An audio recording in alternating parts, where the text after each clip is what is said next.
Father in heaven, we're so thankful to you for your goodness to us. We recognize and give you glory for everything that is good in our life and every good thing that we enjoy. Lord, we ask your presence here in this meeting tonight, that you would bless these council members and the mayor and the others that participate in this. God, would you help them in their deliberations, and may we do everything that will be good for our community, and Lord, and that we might do it in a way that will honor you. And we ask it in the name of Jesus. And amen. Amen. Pledge allegiance To the flag of the United States of America, and to the republic for which it stands, one nation, under God, indivisible, with liberty and justice for all.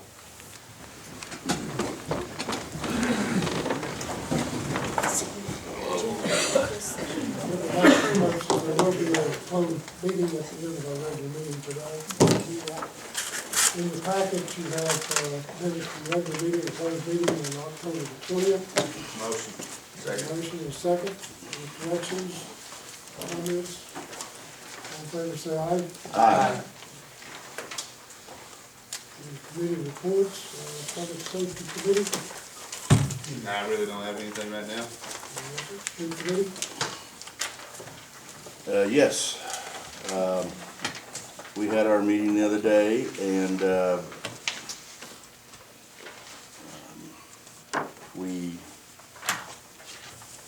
one of the issues, are you going to talk about this contract? Okay. Okay. I'd like Mr. Shavers here to discuss one of our issues. With the winter months approaching, one of the things that we had done last year was contracted out to have the alleyways cleaned. One of the things we discussed at our meeting the other day was, this winter, do we want to try to continue to maintain the work that was done so it doesn't get out of hand?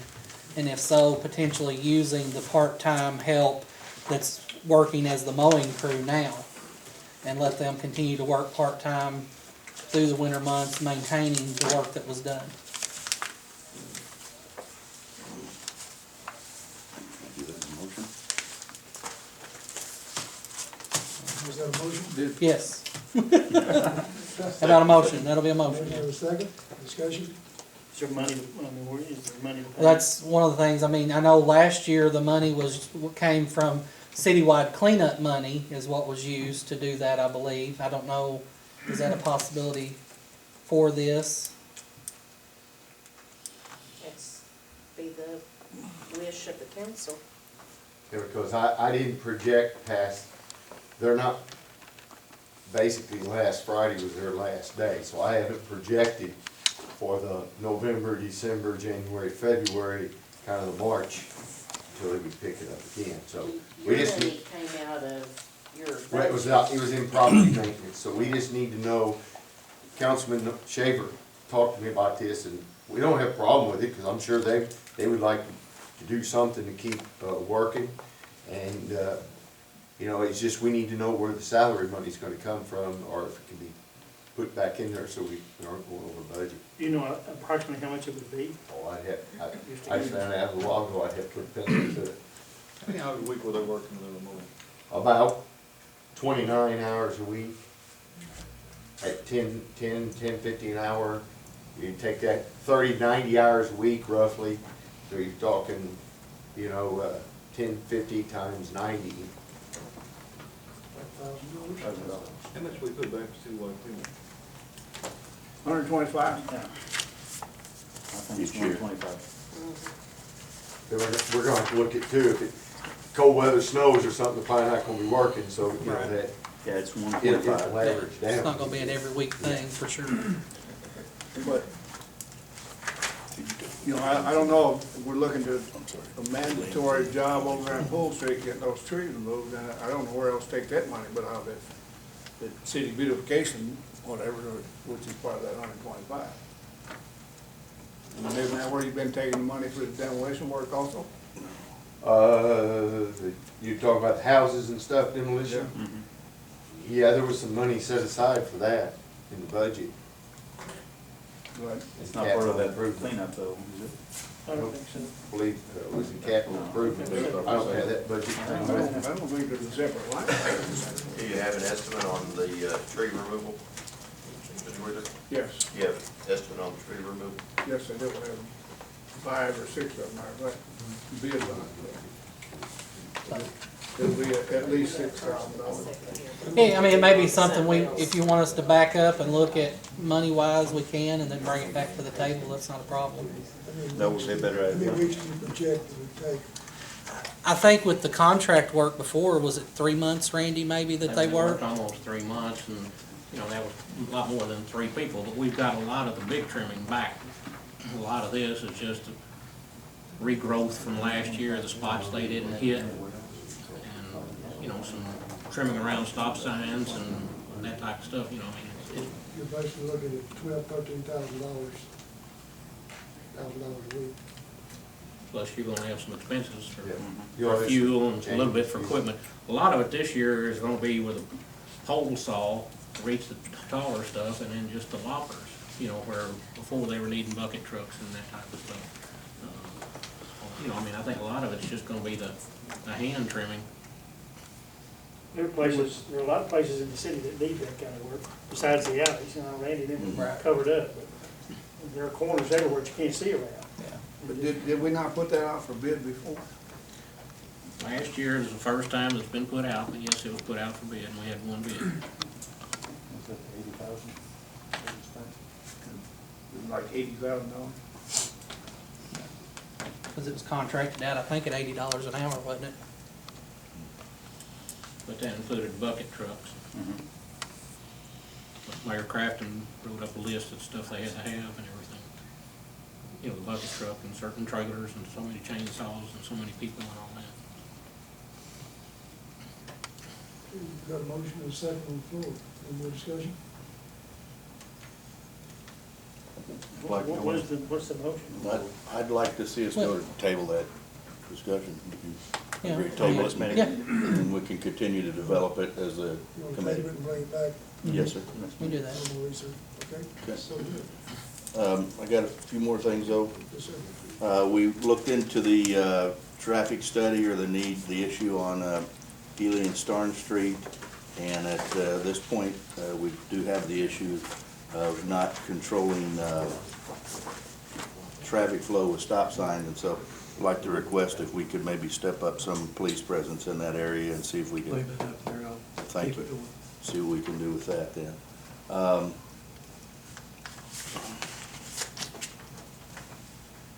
I have a request that I think Mr. McVeigh might be able to help us with. When we came up we're working on a street break price and things like that. We're trying to get a consistent price for City Light Gas and Water on street breaks.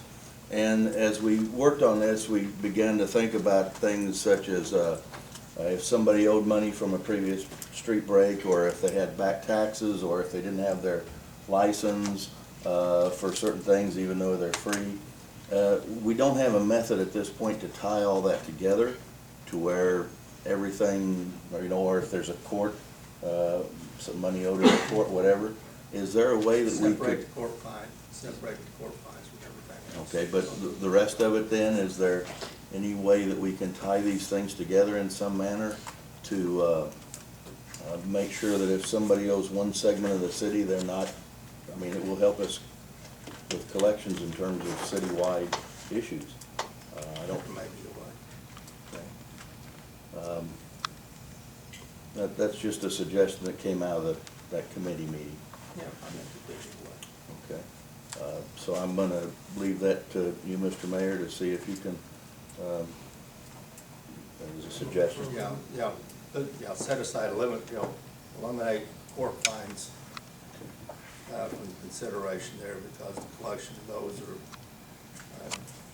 controlled by Supreme Court rules and statutes and other things that really can't tie to other fees owed to the city. But when you're talking about other street breaks or other fees owed to the city, I think you probably can, or other debts owed to the city, I think you probably can tie, doing public work something like that. We just, as a committee, thought that that would be a reasonable idea to make sure that the city of Kennett was being taken care of by the people that were using those facilities. And so we're gonna continue to progress with the idea of the consistent price on the street break though at the same time. I believe, was there anything else? Most of the rest of them we covered later. Okay, that's all I have for now. Thank you. Others? Unless you guys got something to do with where the money is, I don't have any. I'd like to, I turned in my resignation earlier on the finance committee, and I have some issues, and we were able to discuss it some tonight. And I have some issues right now with our committee and our control of the committee. My biggest concern is, I think most of the council people that were here before have been here for a while will remember that at one point we really didn't know where any of the money was. And there was the ability of one person to set that money aside into an account, and when that person left, we had no idea where that money was. And we had no idea if the money was handled correctly, if it was in appropriate accounts. I mean, we really have no accounting method to find that out. And I really desperately want that not to happen again, because I think this has to be a very open and honest system, because we owe the citizens of Kennett that. And I think, as speaking for myself, I don't know if I'm speaking for the rest of the committee, I was distressed to find that things were done without my knowledge, because I felt like that I was given a rubber stamp. My name was being used to rubber stamp these changes that had been made without my true knowledge of what was going on. If it's part of the finance committee, I want to know what's happening. I've never shied away from a single meeting. I know what my commitment is to the city, and I want to live up to it. I should be up seeing my newborn grandchild tonight, but instead I'm here. I want to make sure that when we have a committee assignment and a committee issue, that we need to deal with it properly. And I don't know how to change it. I don't know what we should do, but I just felt like I needed to voice that tonight. Appreciate your concern. There was a discrepancy, I'll take the blame for that. What we were doing, and I guess falling back on what's been done in the past, the city clerks always had the responsibility of where the monies were put, as far as what bank, etc. Through some discussion, we realized that if the money was put in one lump pot sum, the banks would pay some interest. Not a gigantic sum, but the money, by being pooled, does draw some interest. This in no way changes where that money belongs or is allocated. The city clerk has total control over that, what goes into each account and what comes out of that account. The only thing that's changed, instead of having money in 3 or 4 banks in small denominations, we'll have the money in one bank drawing interest. So as far as the accountability of it, that's where it's always been. It's in the city clerk's office, and I apologize. Might have been something that should have come up before the whole council. The committee chairman and I were talking with Diane, and basically this was a project that she had come up with, and we thought it was a good idea, made sense, and we supported it, and we said proceed. So, is any not sharing information, that blame lays on me. Well, as I've checked into it, the idea behind it and the things that were done seemed quite appropriate, and I don't have any issues with any of that at all, because I think it was well done. My only issue is that if I'm going to have my name tied into it, I want to make sure that I have a say in it and some knowledge of it. The way it came up was at the street department meeting. We were talking about what was in our account, and we had $155,000, and we thought we had $455,000, so it's quite a shock. And so the 4 of us at the meeting were what? And so then the next day I got a hold of Diane and she explained to me what had gone on and has since given me an accounting of everything and everything's, you know, fine. I just, I have those bad memories of knowing how it was and I don't want it to happen again. And, I think you two were here and remember what that was like, so. I think you can pretty well be assured that's not gonna repeat. The accountability is there. Trying to use the city's finances in a business-like manner. And, so again, we'll try to make sure that the communications. I would appreciate that, I on think the rest of us, well, thank you. And you did away with your resignation. I didn't accept it. Okay, all right. We appreciate your concern. We don't claim to be infallible. Nor am I. We do some bad things sometimes, and, you know, please feel free to point them out. We don't take them personally. Okay, anything else, finance? We got that. Chamber?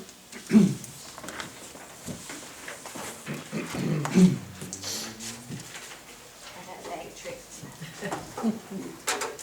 First thing I want to do is, at the last meeting I gave you a certificate from where we participated in the Missouri Community Betterment Program. This week I have an award. Last week I attended the Missouri Community Betterment Conference in Columbia, and Kennett was awarded 3rd place for our projects that we turned in, which I think was great for our first year to be back into the program. So I wanted to present this to the council because this isn't just a chamber activity, this belongs to the whole community. So I want to give that to you all, and that can join the rest of the awards that are back there. Great. The projects that we turned in, just so you know, so, the project year runs from July 1st to June 30th, so we started again on July 1st this past year. You had to pick up to 5 adult projects that happened over that 12-month period. It can be anything that happened in your community that was a positive addition. So our committee decided to turn in the Youth Police Academy, the Clean Up Kennett campaign, the Kennett Crossroads concert, and the Dunklin County Learning Kitchen. Their absolute favorite project was the Youth Police Academy, so I wanted to brag on that. They were really impressed at the effort that the police officers took, and I had all kinds of cities come to me and ask about it. So I let them know that our police department would be glad to share that information, and hopefully we can see that become something that happens throughout the state. And Kennett was a great example there. So that one got 10 stars amongst all the judges. Great. The next thing I want to talk about is the map project. I've let you know a couple times, I'm working on the official city map. I've got the map files and we're working on getting those corrected. Randy and I sat down yesterday and worked off some streets that need to be changed because the old map just didn't have the right information, so we want to make sure that's right. There still are ad spaces available on the map if anyone wants to participate, so I'm still working on that. The next thing, Project Connect is happening this Friday. That'll give a lot of people in the community resources to different things they need. Are you still involved in that this year? So I don't know, do you know how many vendors are gonna be? I know they said that the number was down, but it is still gonna be quite a few vendors available. Last year when I stepped in the American Legion building, you couldn't walk. There were so many people, so it's a really great event for our community. Yesterday, I was contacted by Girl Scout Troop number 71266. They wanted to know what they could do to help the Kennett Humane Department after last weekend's events. So they are going to have a dog food drive this coming Saturday at the Chamber of Commerce parking lot from 8:30 to 11:30. So I think that's a really great thing that they stepped up and decided to do that. So anybody in the community can come to our chamber parking lot and drop off those donations right across the street from Walmart, so it'll be pretty convenient. The next 8:30 to 11:30? Yes, sir. The next thing is, the next weekend on November 14th, we will be visited by the nationwide NASCAR number 88 official show car. And our local Larry E. Crum Nationwide Insurance is sponsoring that, so they'll be bringing that NASCAR for everyone to come view. It's free to the public, so it'll be, might be a good tourism activity to bring some people from neighboring towns like Sands Piggott to come see. Which car is it? Dale Earnhardt Jr.'s. He will not be here, unfortunately. But you'll get to see the car, so it should be a good time. And that will be at the Chamber parking lot as well from 11 to 5. The next thing, I brought my bag of stuff, is last year We sponsored the Neighborhood Shop Small initiative through American Express, and today I received my materials, so I'm gonna bring some of them. We have 300 of these canvas bags that we'll distribute among the local stores again. A lot of people like those. The stores can do whatever they want with them, they just need to let me know that they want them, and I will deliver them. I also have all kinds of marketing materials like these cool little hats for kids who are gonna be out visiting that day. Honoring the Royals. Yeah, if we're a Royals fan. Also some things to help inspire people on social media. So stores will be given these little signs and they can put it next to their product and say, come shop small for this item that can only be found at your local Kennett store. So some neat little promotional products like that. Yeah, I got one more. And I really like the intimacy that they give for shop owners to show their own stores. So a shop owner can write their store's name here and take their picture and put it on their Facebook or Instagram or Twitter and say, come shop with me, I'll shop small Saturday. I think last year, a lot of people said it really opened their eyes how important it is to shop in Kennett and leave your dollars here. And Christmas shopping is upon us. We're in November, so we're only 3 weeks away from Shop Small Saturday on the 28th. Everyone's going to shop at the big stores on Black Friday. We can't stop there. A lot of people will travel out of town. But on Saturday, we really want to bring the focus back to our small stores in town that really grow us and put our money back here. So that's something that we did last year. I think people really liked it, so I wanted to make sure that we brought it back. The next thing I've got is I talked to you before about our duck hunting competition that the chamber is working on, and we're just a month out from that. So I want to give each of you a brochure that I have made up about this. This is just the first year for this, and it's a concept that several duck hunters on the chamber board thought would be a good idea. It's not in comparison to the size of the waterfowl festival, but we wanted to do something to highlight how important waterfowl is to our economy in Kennett. I don't think people realize how much money is spent on waterfowl. People from out of state spend thousands and thousands of dollars to come hunt in Kennett, to stay here, to shop here, to eat here. So this brochure shows our competition that we're going to have. And on the inside is an entry form. So we've distributed several hundred of these so far and got a good word back. One impressive thing I think is I submitted this to the state of Tennessee's tourism department, and we ended up getting a team that's an engineering firm out of Clarksville, Tennessee. So they're going to put in a team and come here.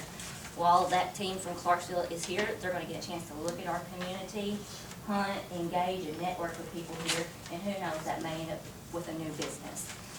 We've got a law firm out of Springfield who's coming, a surveying company out of St. Louis has signed up to come. I'm working on some people from Jeff City coming down, so we're getting a lot of attention that hopefully we'll have a lot of people from out of town Kennett come just for that weekend. We've got designed it over 2 days, so they'll have to spend the night. We did it the same weekend as the DU banquet, so they'll have a little bit of entertainment. And DU is helping market the event by encouraging their people to come hunting this too. Hopefully this will become a big marketing event, something that we can make every year to really highlight waterfowl. The last thing I have is the Christmas parade. Last year the chamber took over the Christmas parade because the downtown wasn't working anymore. So I set the date for December 11th. If the police department doesn't object, I'll talk to them if they do. I'm sure they'll be fine. December 11th at 6 o'clock. It'll follow the same route that it did last year. Lineup will be at 6 o'clock or 5 o'clock at Southeast Missouri State University campus, and it will go down First Street and end near First Baptist Church. And I'm sure we're going to have lots of fun stuff at the end of that too. Do you have any questions for me? All right, thank you all. Thank you. On the reports, Bruce?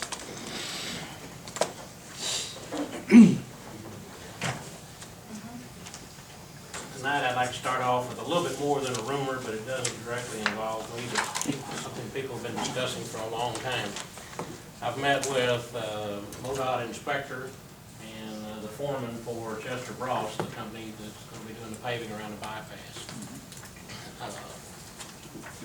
But Friday, met Monday, talked today a little bit, and right now, they've got a meeting scheduled tomorrow to work through some issues, but they're tentatively planning on starting Thursday morning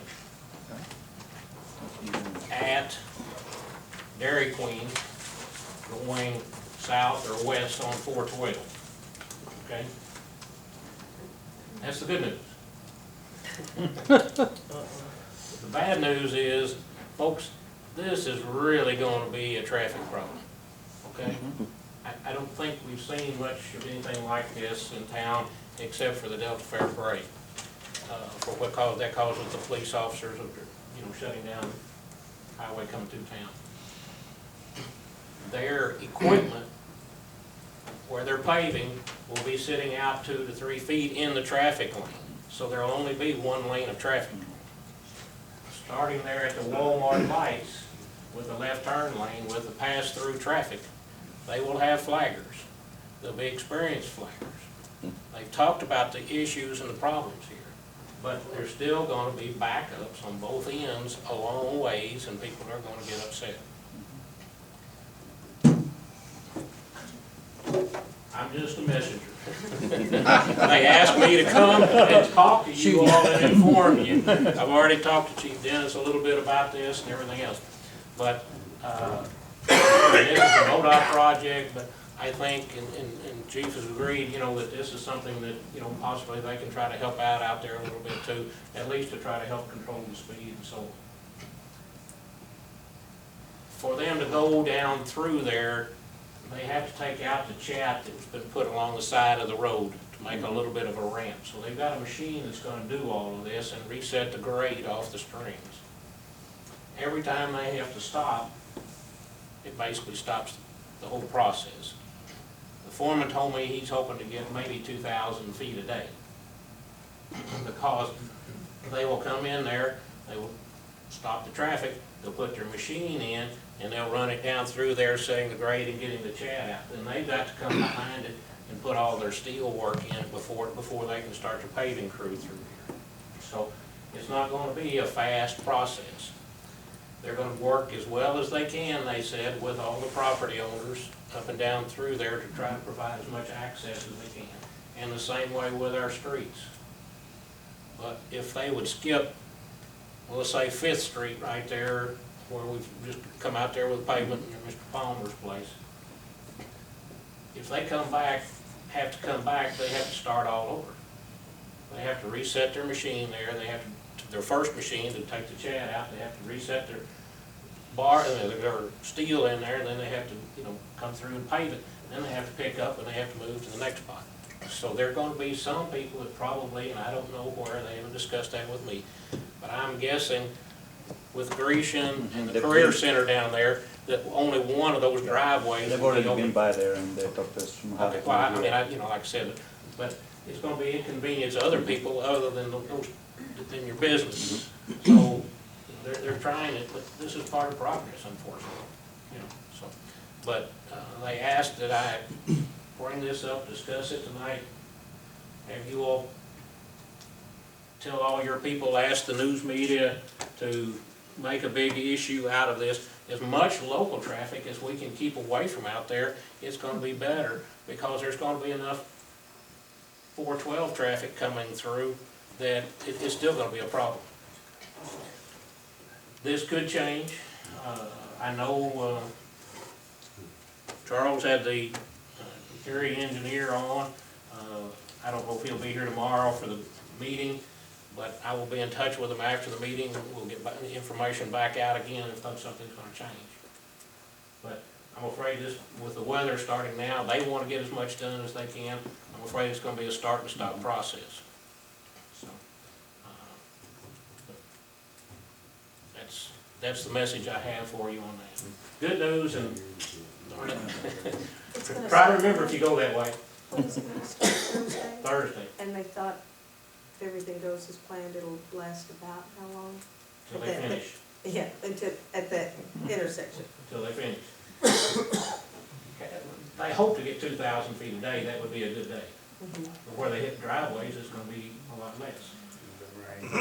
Rain. And just like with any project, the plant's been calibrated, but things happen. The machines were torn down, transported, and rebuilt here. Is everything going to work out? Is MoDOT giving any consideration to detouring the and going around the north bypass Mr. Wheeler, I have no idea, that's strictly a MoDOT issue. for your westbound four They twenty. don't, they don't privy me to a lot of that type of information. I mean, that Well, would like take, saying, that would take a lot of pressure off if they would do that. Who do we need to